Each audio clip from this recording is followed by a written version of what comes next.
Welcome to the JDisc Discovery video channel. My name is Jason, and today I would like to present to you the brand new diagram features in the new web user interface.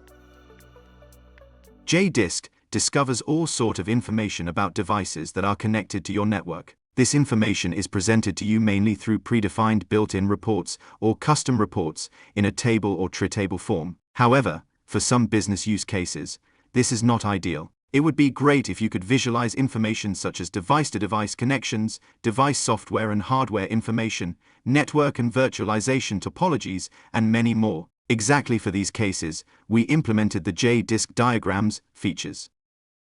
To start with the diagrams, open a report, like the All Devices report. Some reports support diagrams, and some others do not yet support them. Let's select a device that we want to create a diagram for. From the context menu, under Diagrams, I will select the device diagram item. This opens a dialog with one diagram node, our selected device, which is the base entity for this diagram. By right-clicking on this node, we can open a context menu. On top of the context menu, we can see all kinds of information related to this device that we can visualize, like for example the operating system under the software category or the processor slots under the hardware subcategory processors. Furthermore, the newly appeared diagram nodes might also have their own context menu respectively, depending on their type. For example, the processor slots node provides the ability to drill down to the processor attached to this slot.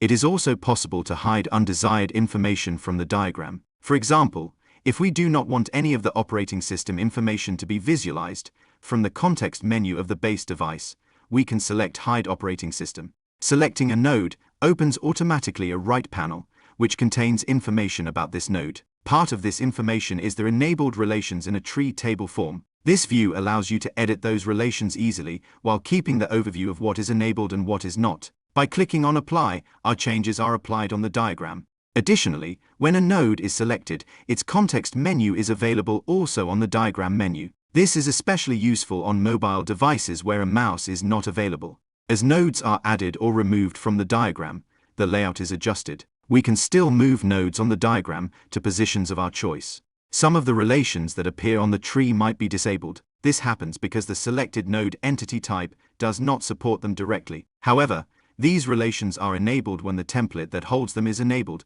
and that is because relations can be applied recursively to children nodes. We will talk about templates in details in the next chapter.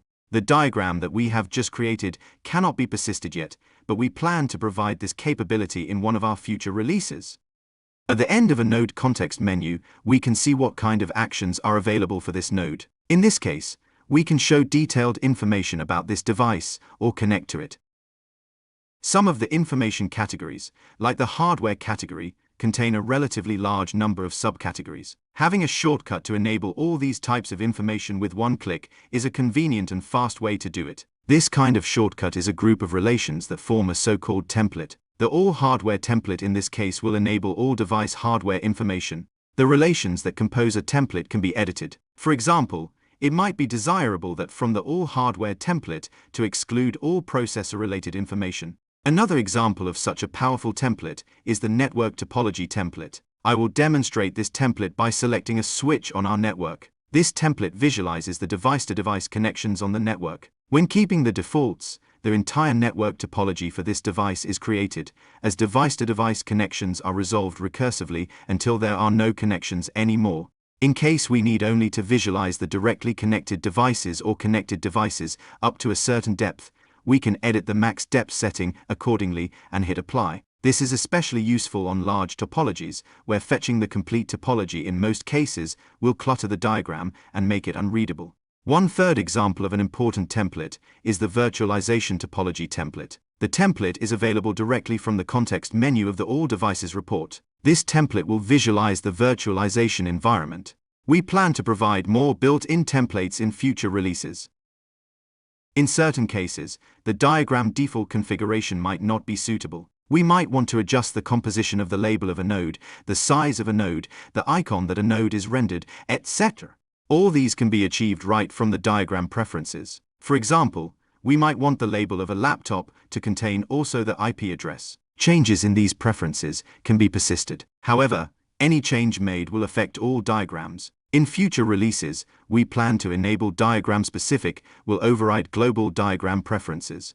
Another interesting diagram configuration example is the icon set for a network topology. It is possible to change the icons used in a network topology diagram to Cisco icons. This is a great feature for all users who are more familiar with these vendor icons. One last interesting configuration case is the default depths to be applied to templates. We could, for example, change the default network topology depth to a max of 2 hops. This setting will be used as default whenever the network topology template is called. Sometimes, the dialog window might be a bit small for the diagram that we are just creating. We can open the current diagram to a new window or tab. This will give us more space and focus to work on the diagram.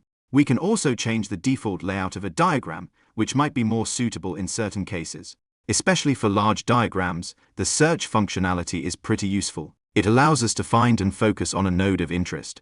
The overview screen can help us navigate better on a large diagram. A diagram can be also exported to an SVG file format. More export format can be supported in the future. Last but not least, toolbar actions allow us to zoom in and out of a diagram, center it, reload it, or completely reset it in cases we performed any changes to it. In this video, we learned how to configure and use JDisc diagrams. It is a powerful way to visualize JDisc discovery data and understand it better. Take the opportunity to navigate around and get familiar with the new features. However, we have not quite finished yet with the implementation of features in this area. In future releases, we plan to add more diagram customization options and the ability to save, export, and share them. We will add more relations and templates to diagram entities, and the node information will be extended with node properties. We will visualize information flow, and we will optimize large diagram presentation by introducing group and aggregation nodes, property-based filtering, etc. In the meantime, we are always happy to support you or get feedback from you, whether positive or negative, and share with us your ideas about how to improve the software. Thank you for watching this video. Give us a thumbs up if you liked it. Get our software from our download page and find more videos on our YouTube channel. Don't forget to follow us on Twitter and LinkedIn.